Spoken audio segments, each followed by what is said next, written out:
Blessed morning, mga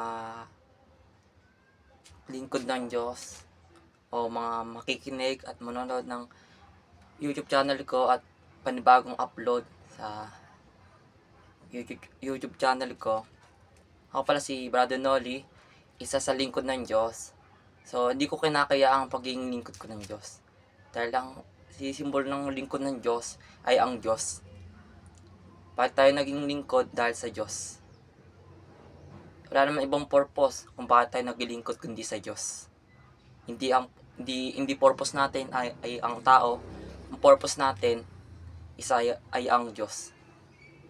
Kaya ito mensahe ng Diyos na ipapaliwanag ko at i-share ko sa inyo sa video na ito na maging konektado tayo. Sabi sa New Testament, John 15 verse 1 to 7, ako pala ay taga Jacob. Sabi doon na si Jesus ang puno at ang nag-aalaga sa puno ay ang Diyos Ama. At ang sanga ay ang mga tao.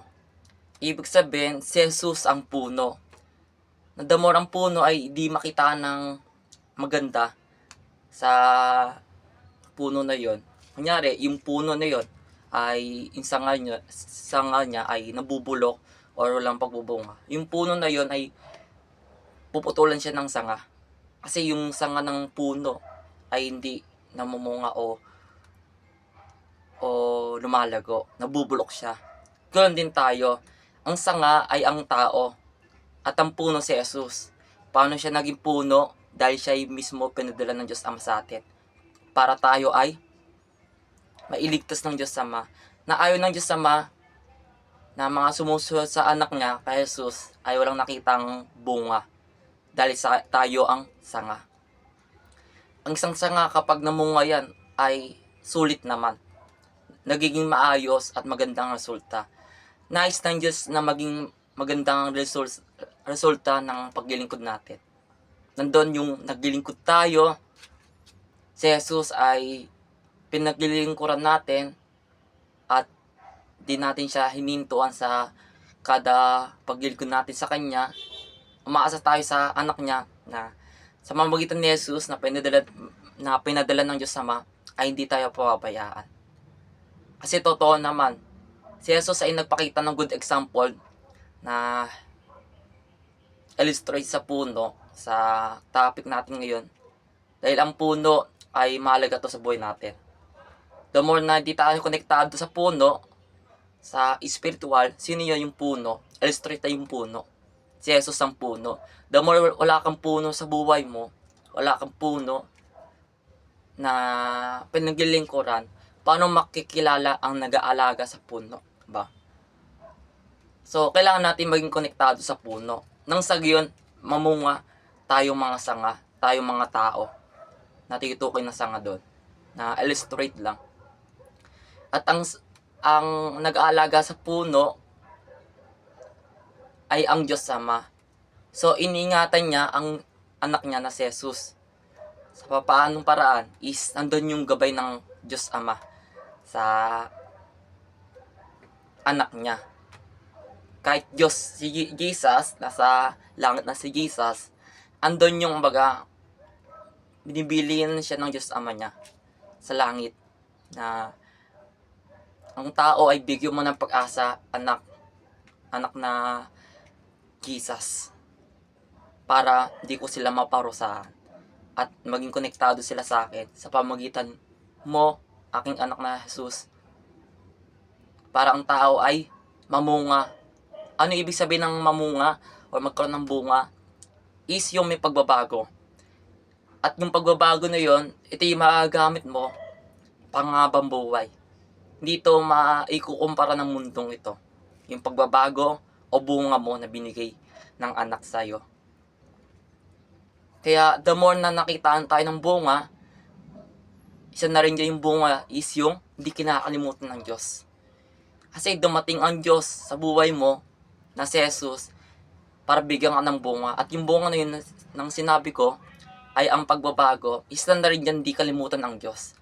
Ano man ang ginagawa ng kaaway, kung nakapagtrabaho man tayo, nagkaroon tayo ng pag-aaral o may ginagawa tayo na pagka-busy, mas sigit dyan ay ang Diyos na si Jesus. Bakit? Kasi kulang anak, kulang ang Diyos Ama. Para natin magagawa ang ginagawa natin. Ba? Iisipin natin na napakahirap kapag walang Diyos sa buhay natin. Kapag tayo ay walang bunga. Yung bunga na dumating sa iyo ay di yan nabibili. Kundi sa Diyos yan. Ang Diyos ang nagbigay yan. Para nang sa gayon, yung bunga na yun ay gamitin mo na reason mo para para magpatuloy ka sa Diyos, ba? Kasi kung wala kang bunga, wala kang maidadahilan na bakit ako naglilingkod sa Diyos, ba? So, mahalaga na may bunga. Siyempre, kahit wala ka mga bunga, naroon pa rin yung bibigyan ka ng Diyos ng bunga. Kasi lahat ng tao ay ibibigyan ng anak na si Jesus ng bunga. Di lamang to sa mga naglilingkod sa Diyos, binibigyan ni Jesus ng bunga, maging mga unbelievers ay magkakaroon sila ng bunga pag tinanggap nila si Jesus, kapag dumating ang lingkod ng Diyos sa kanila. Doon nila malalaman kung sino ang magbibigay ng bunga at sino ang puno na pinapangaral natin. Yung pinapangaral natin na puno, nga illustrate ang puno na si Jesus, ay si Jesus ang pinapangaral natin sa mga tao. At sino ang nag-aalaga sa puno? Yung Diyos Ama. Yung Diyos Ama nagpadala kay Jesus sa mundo. At kahit wala na si Jesus sa mundo, nandito yung Espiritu niya. Naranasan natin siya, na-encounter natin siya. Paanong paraan? Dahil sa salita niya, dahil sa lingkod niya. Dahil nais ng Diyos Ama, magkaroon tayo ng bunga. At itong bunga na ito, gaya sinabi ko, tagumpay ito kung may bunga ka. Tagumpay ito na hindi mabibigay ng mundo. Yung bunga na ito, na binigay ng Diyos sa iyo. Kaya manatili ka sa pagkakonektado natin sa Diyos. Dahil sabi ng tema natin, maging konektado sa Diyos. Paano ka maging konektado sa Diyos?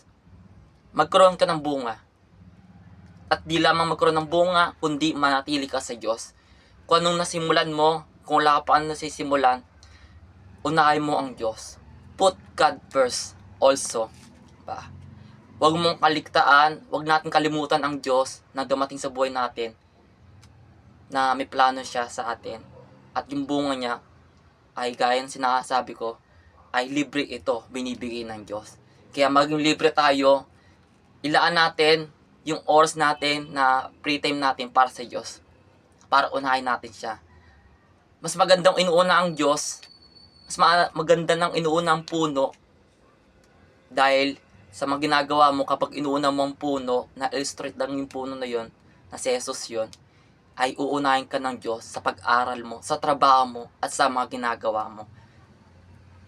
Magtiwala tayo sa puno na inuuna natin, na si Jesus. Dahil mensahe na ito ay hindi biro. Mensahe na ito ay seryoso. At ito ay pagkatiwalaan mo. Paniwalaan mo. Maniwala ka na mensahe na ito, kapag gagawin mo, talagang mangyayari na darating ang Diyos, yung puno sa buhay mo, na illustrate na si Jesus sa buhay mo, yung puno. So sa araw na ito, malalangin tayo. Sabihin natin, Panginoong Jesus, maraming salamat po sa mensahe mo. Sa title pa lang ay konektado sa Diyos. Na gusto ko maging konektado sa iyo, Jesus, na aming Panginoon. Na ang mensahe mo ay hindi ito mawala at ito'y lumago at ayaw kong mawala sa pagiging konektado ko sa iyo, Jesus. Dahil naging konektado na rin ako sa Diyos Ama mo, kung sa iyo pa lamang ay konektado na ako sa iyo. Na nagpapatuloy at hindi nawawala sa binigay mo sa aking Great Commission. So, ito yung maglingkod, ito yung ibagi ka, Jesus, at magpagamit sa iyo. So, Jesus, sa mga oras to, sa mga makikinig ito, Lord, i-bless mo, Jesus. Holy Spirit, i-bless mo mga tao manonood nito. At sa YouTube channel ko, i-bless mo mga tao. Naway may mapulot silang aral. At ito yung magiging dahilan nila upang magpatuloy sila at wala silang i-reason na ibang reason kundi itong mensahe na ito. at sa mga mapapakinggan nilang mensahe mo sa YouTube channel ko. Naway, ikaw ang mag-touch sa kanila, Holy Spirit, at maging saksaman ko na manonood nito. Pagpalain mo nawa sila, Jesus. At thank you, Jesus, dahil ginagamit mo ako. Sa pangalan mo, Jesus, di kita ikakaya, Jesus. In Jesus' name, Amen. Amen.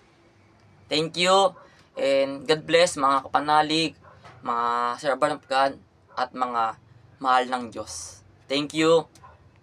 Jesus loves you.